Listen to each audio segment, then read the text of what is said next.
안녕하세요. 저는 결혼 6년차 37살 여성입니다.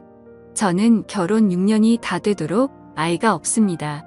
저나 남편이나 신체적으로는 아무 문제 없습니다.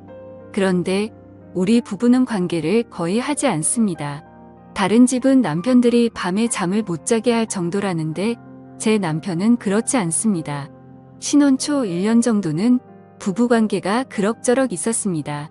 그런데 우리 부부관계는 갈수록 뜸해졌고 결혼 3년 정도부터는 마치 갱년기라도 맞이한 부부처럼 그냥 삽니다. 서로에 대한 설렘이나 대나 기쁨 같은 것 없이 정말 말 그대로 그냥 한 집의 룸메이트처럼 살았습니다. 같은 침대에 누워 잠을 자도 남편은 제 몸 하나 건드리지 않고 그냥 자고 남편이 왔을 때 샤워를 하고 나와도 옷을 야하게 입어도 제가 투명 인간도 아닌데 쳐다도 안 보고 지나갑니다. 저는 남편한테 사랑받고 싶고 남편하고 장난도 치면서 살고 싶은데 그런 분위기와는 완전히 다르게 흘러가니 자꾸 다른 남편들하고 비교하게 되더라고요. 제 친구 남편은 아내 한 번 안아보려고 온 정성을 다한다고 하대요.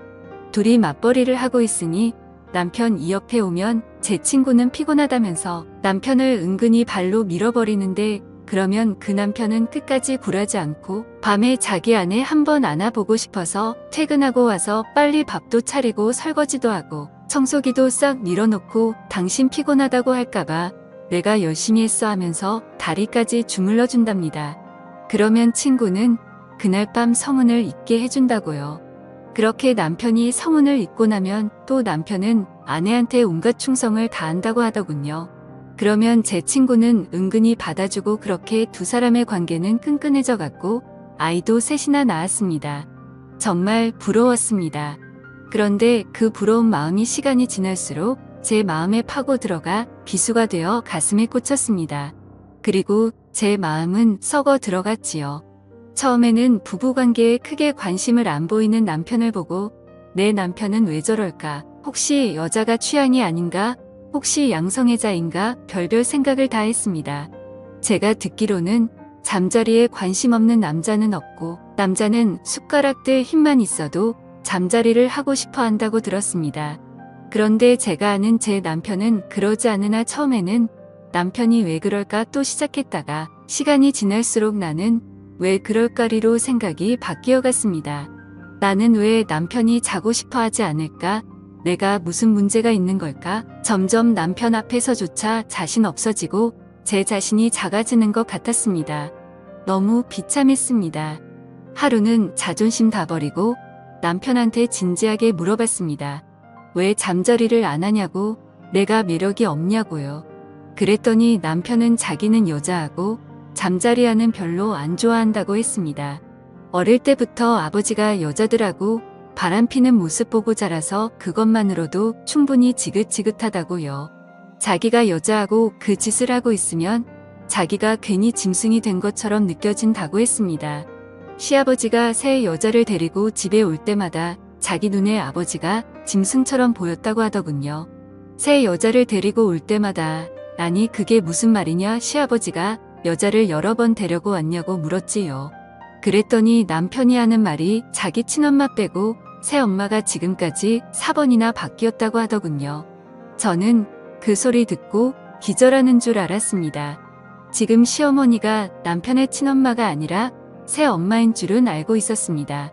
하지만 네 번째 새엄마인 줄은 몰랐지요. 당연히 남편의 친엄마인 본처와 헤어지고 재혼한 걸로만 알고 있었지요. 그런데 제가 아는 시어머니, 남편의 네 번째 새엄마라는 소리를 듣고 하는 소리가 새어나왔습니다. 그래서 제가 남편한테 물었지요. 그럼 시아버지가 재혼을 4번이나 한 거냐 했더니 그렇다고 하더군요. 남편의 친엄마와 헤어지고 처음에 만난 여자는 시아버지하고 같은 직물 공장에서 일하던 14살 어린 여자였는데 시아버지하고 바람이 나서 둘이 따로 살림을 차렸고 두 번째 새엄마는 술집에서 일하는 노개였는데 시아버지보다 5살이나 많은 그 여자가 시아버지를 있는 대로 구워 삶아서 공장에서 만난 그 여자를 쫓아버리고 자기가 자리를 꿰찼다고 하더군요. 그리고 세 번째 만난 여자는 아버지 동네에 같이 살던 과부였는데 평소 시아버지가 그 여자한테 침을 흘리고 고 다니던 차에 그 여자 남편이 죽는 바람에 술집 여자랑 헤어지고 이 여자랑 살림을 차렸다고 했습니다. 그리고 지금 제가 알고 있는 시어머니는 남편의 할머니, 즉 시아버지의 엄마를 간병하러 온 여자였는데 당시 같이 살던 여자는 남편의 할머니가 치매에 걸리게 되자 고생을 바가지로 할 것 같아 도망가 버렸고 그 후 시아버지는 어쩔 수 없이 간병인을 들이게 되었는데 그 여자를 시아버지가 어찌어찌 꼬드겨서 어머니를 간병하게 하고 같이 살림을 살게 되었다고 했습니다. 얘기를 듣는 동안 저는 정말 놀란 입을 다물 수가 없었습니다. 시아버지의 과거가 그렇게 화려한 줄 몰랐지요. 그런 얘기를 결혼 전에 들었다면 저 그 결혼 다시 생각해 봤을 겁니다. 시아버지가 한 번 재혼한 것과 4번 재혼한 것은 완전히 다른 문제였으니까요.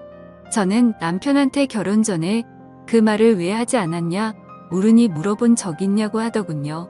그리고 그게 뭐 자랑이라고 여기저기 떠벌리고 다니냐고 했습니다. 저 정말 충격받았습니다. 아무리 지나간 일이고 말해서 좋을 게 없다고 해도 이건 말해야 하지 않았나 하는 생각이 들더라고요. 왠지 속아서 결혼했다는 생각이 떠나질 않았지만 지금에 와서 어쩌겠나 싶었지요. 새어머니 이야기는 정말 충격적이었지만 그 얘기를 듣고 나니 남편의 이상한 행동이 어느 정도 조금 이해가 되긴 했습니다. 어릴 때 부모가 관계하는 모습을 보면 그 충격이 오래 간다고 하던데 어쩌면 남편은 그 모습을 본 것일 수도 있겠다. 그래서 부부관계가 별로 좋지 않은 기억으로 자리 잡을 수도 있겠다 싶었습니다. 그런데 아니더라고요. 저는 남편을 너무나 정상적인 사람으로 봤던 겁니다. 남편은 시아버지보다 더했으면 더했지 결코 덜하지 않은 사람이었고 시아버지의 인간 쓰레기 같은 가족력을 그대로 물려받았더군요. 워낙 철저하게 숨기고 본인은 여자와 관계하는 것을 너무나 싫어해서 한데서 저는 그런 줄로만 알았지. 온갖 쓰레기 짓을 다 하고 다니는 남자였습니다. 오죽하면 결혼 6년 동안 전혀 모르고 살았습니다. 시아버지가 바람 피우는 걸 보아와서 그런지 남편은 그것을 숨기고 감추는 게 익숙한 사람이었습니다. 저는 그것도 모르고 제 자신을 자책하고 그 사람을 가여워봤던 게 참 어이가 없었습니다. 하지만 꼬리가 길면 밟힌다고 결혼하고서부터 계속 이어진 더러운 짓이 언제까지고 감추어질 수는 없는 일이었지요. 남편은 중견기업에서 근무 중이며 사주 3교대 근무를 하고 있습니다. 아침 8시부터 4시까지 근무하고 하루 쉬고 오후 4시부터 자정까지 근무하고 하루 쉬고 자정부터 아침 8시까지 근무하고 이틀 쉬는 이런 시스템입니다. 같은 방에서 잘 때도 있지만 늦게 들어오는 날에는 남편은 다른 방에 가서 잘 때도 많습니다. 저도 일을 하고 있고 다음날 아침에 출근해야 하니 저를 배려해서 다른 방에 가서 잔다고 했습니다.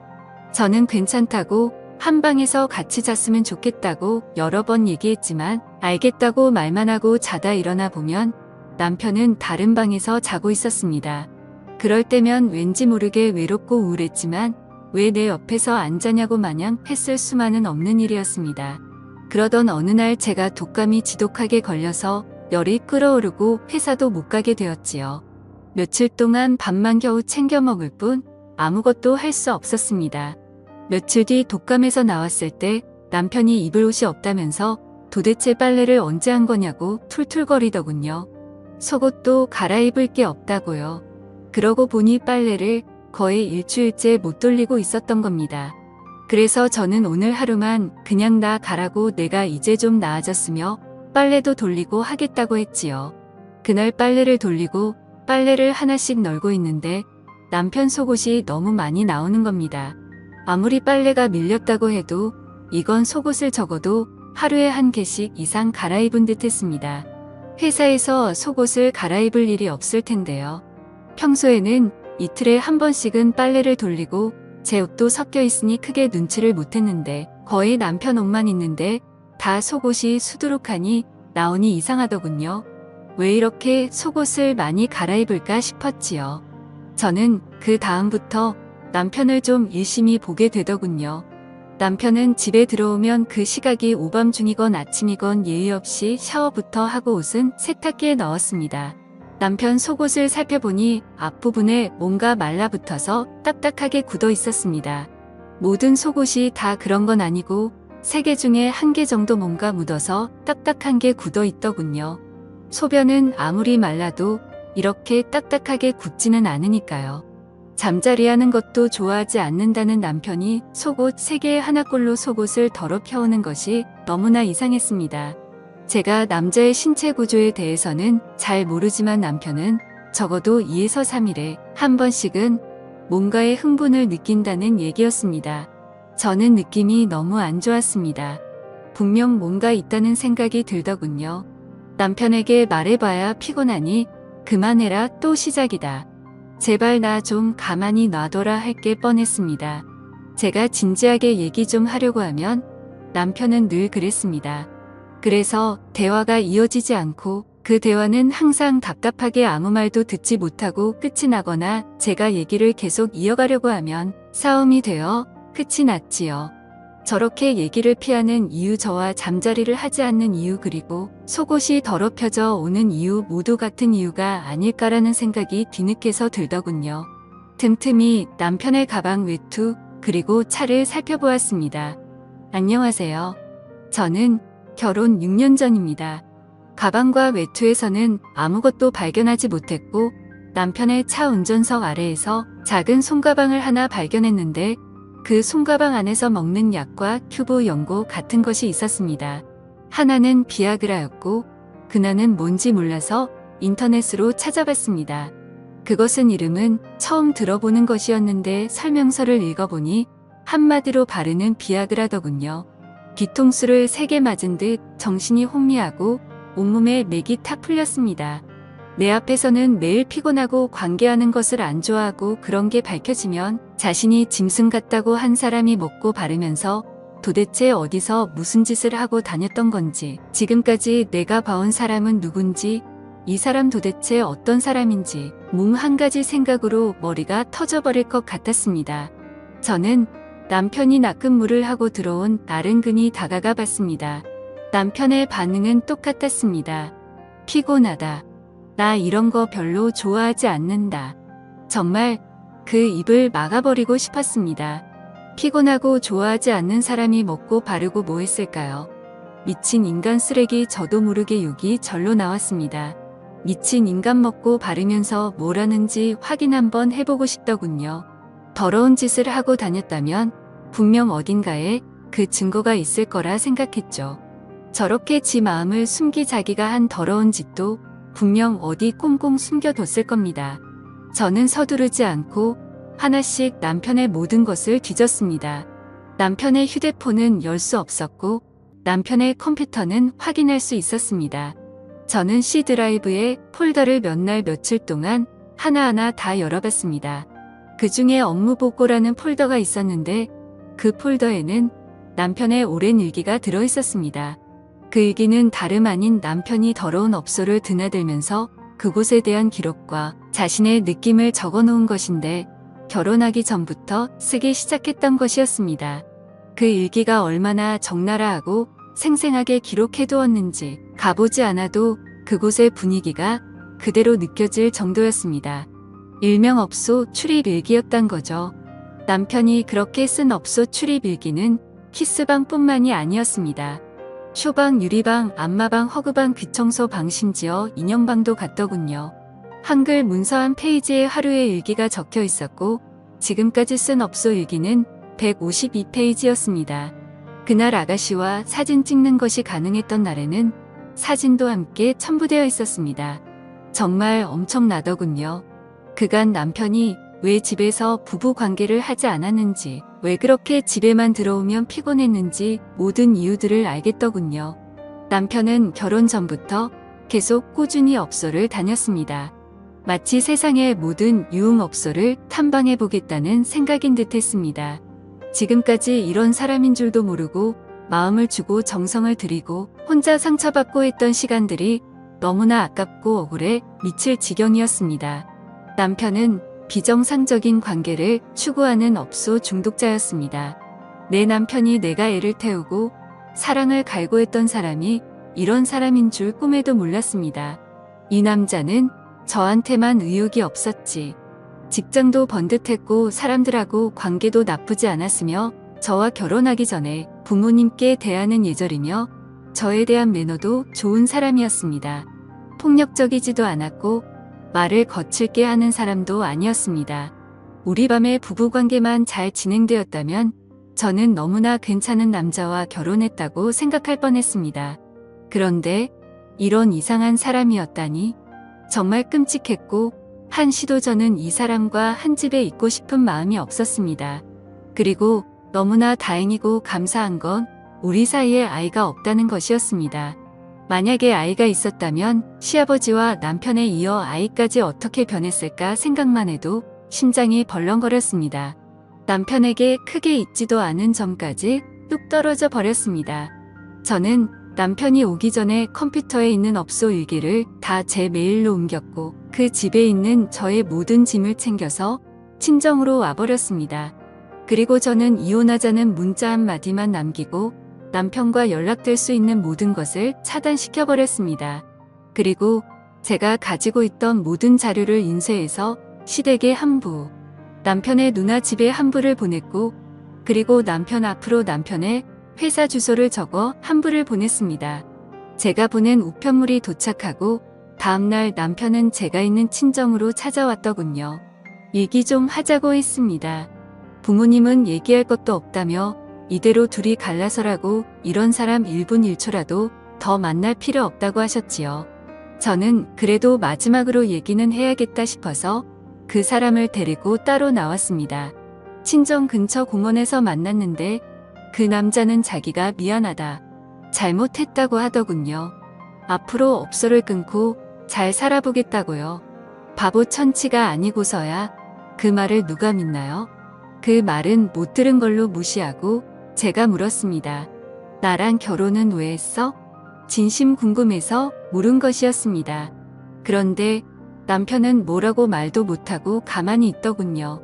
그래서 다시 물었습니다. 나랑 결혼 왜 했어?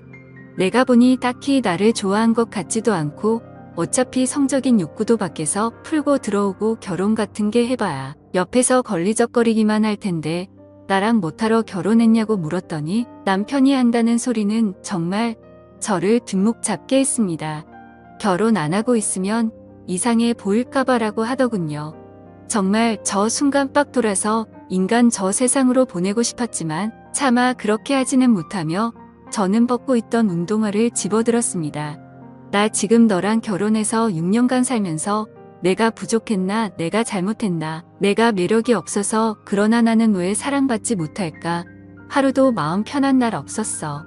잠자리를 하면 하루는 하는 대로 잠자리를 못하는 날은 못하는 대로 내가 초라하고 작아 보였어. 그런데 너는 지금까지 업소를 다니면서 멀쩡한 나를 이상하게 만들고 있었어. 그렇게 결국 그놈과는 이혼 소송을 걸었고 더러운 생활이 끝이 나게 되었습니다. 아직 제 나이 30대이고 다른 좋은 남자 만날 기회도 많을 테니 언젠가 저에게 딱 어울리는 성실한 남자 만나길 바라며 좋은 인연 기다려 보겠습니다. 감사합니다.